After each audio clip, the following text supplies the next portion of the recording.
पंडित जी ने अपने गीता ज्ञान ब्लॉग पर एक पोस्ट लिखी थी जिसमें उन्होंने श्रीमद् भागवत गीता से कुछ श्लोक लिए थे। इन श्लोकों में भगवान श्री कृष्ण ने कलयुग के बारे में बताया है कि कलयुग में लोग ऐसे होंगे, उनका एक दूसरे के साथ बिहेवियर ऐसा होगा, सोसाइटी ऐसी होगी, वगैरह वगैरह। इस पोस्ट को लोगों ने काफी पसंद किया।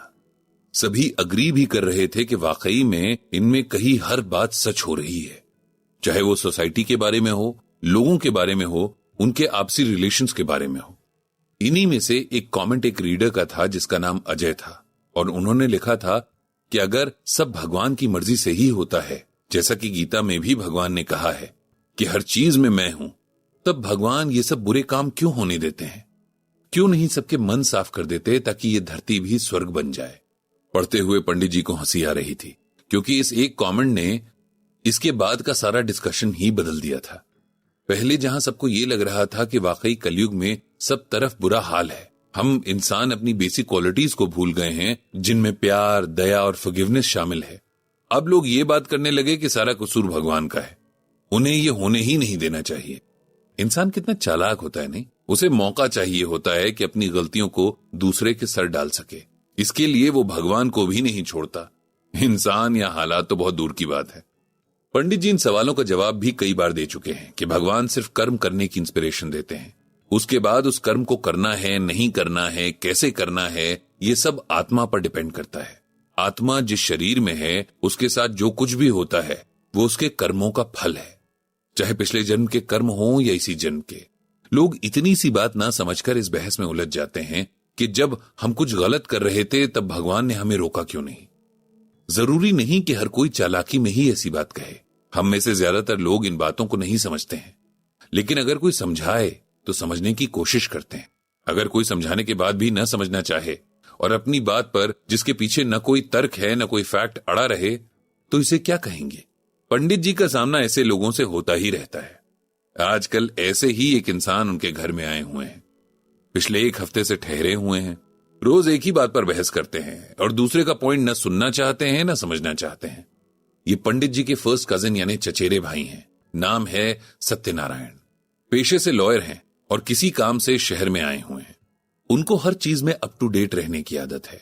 हर मामले में उनका अपना एक ओपिनियन होता है, जो ठीक भी है क्योंकि हर किसी को अपनी राय रखने का हक है। लेकिन सत्यनारायण जी के केस में ये बात इसलिए थोड़ी अलग हो जाती है कि ज्यादातर मामले में उन्हें अपनी राय ही बेस्ट राय लगती है। किसी और की बात ना तो वो सुनते हैं ना मानते हैं। आज सुबह ब्रेकफास्ट पर उन्होंने एक टॉपिक छेड़ा और फिर उस पर 1 घंटे तक बस अपनी ही बात रखते चले गए। सरला जी ने हमेशा घर में एक रूल सेट करके रखा है कि खाने की टेबल पर कभी भी पॉलिटिक्स या रिलीजन की बातें डिस्कस नहीं होंगी, न ही सोसाइटी या रिलेटिव्स के इश्यूज डिस्कस होंगे। उनके हिसाब से खाना सिर्फ हमारी बॉडी को ही नरिश नहीं करता बल्कि हमारी सोल को भी ताकत देता है। इसीलिए खाते वक्त किसी किस्म का ऐसा डिस्कशन नहीं होना चाहिए। लेकिन जब कोई गेस्ट इस तरह की बात करे तो थोड़ा लिहाज करते हुए चुप रह जाती हैं। पंडित जी भी सोच रहे थे कि किसी तरह उनके भाई साहब चुप हो जाएं और घर में शांति हो। सत्यनारायण जी ने आज पंडित जी और सरला जी को अपने गीता ज्ञान से इंप्रेस करने की ठानी थी। एक्चुअली वो भी पंडित जी का ब्लॉग पढ़ते थे और उन्हें लगता था कि कई टॉपिक्स पर उनकी समझ पंडित जी से बेहतर है। आज उन्होंने अचानक नाश्ता करते करते एकदम बुलंद आवाज में श्रीमद् भागवत गीता का ये श्लोक पढ़ना शुरू कर दिया। अच्छेद्यो यमदाह्यो अयम क्लेद्यो अशोष्य एव च नित्यः सर्वगतः स्थाणुर चलो अयम सनातनः। फिर उन्होंने पंडित जी से पूछा कि श्लोक का क्या अर्थ है।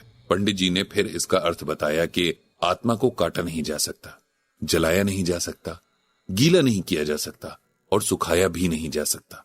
इसका कारण यह है कि हमेशा रहने वाली, सब में परिपूर्ण, अचल स्थिर भाव वाली और अनादि है आत्मा।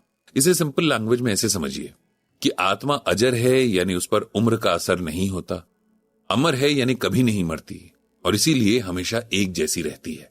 यह समझना इसलिए भी जरूरी है क्योंकि हम सब शरीर का दुख मनाते हैं, हम आत्मा के बारे में नहीं जानते और उस बात के लिए रोते हैं जिसके लिए नहीं रोना चाहिए। पंडित जी जानते थे कि अब सत्यनारायण जी इस पर डिस्कशन शुरू कर देंगे, इसीलिए उन्होंने कहा कि पहले नाश्ता करते हैं, फिर लंबी वॉक पर जाएंगे और वहां इस श्लोक को अच्छे से समझेंगे। लेकिन सत्यनारायण जी कहां सुनने वाले थे।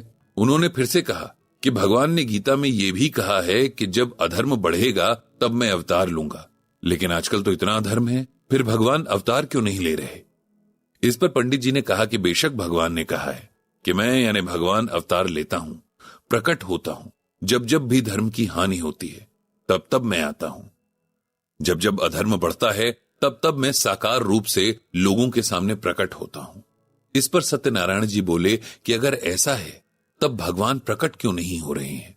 क्या धरती में पाप की किसी तरह कोई कमी है, या हम सब इस बात को सही से समझ नहीं पाए हैं? पंडित जी मन ही मन में सोचने लगे कि बाकी लोगों का तो पता नहीं, लेकिन आप इसे गलत समझ बैठे हैं। तब पंडित जी ने उन्हें एक छोटी सी कहानी सुनाई। उन्होंने कहा कि एक बार एक डाकू था, बहुत ही खूंखार और ताकतवर। वो सिर्फ लूटपाट ही नहीं करता था, बल्कि उसके रास्ते में अगर कोई आ जाए तो उसे मारने में भी संकोच नहीं करता। उसे भी यही लगता था कि अगर भगवान को उसे उसके पापों का दंड देना होगा तो वे किसी दुश्मन के रूप में ही उसके सामने आएंगे। इसीलिए वो कभी अपने दुश्मनों को जिंदा नहीं छोड़ता था। उसके गैंग में शामिल हर डाकू को उसने बहुत जांच परख कर शामिल किया था। सब के सब उसके वफादार थे।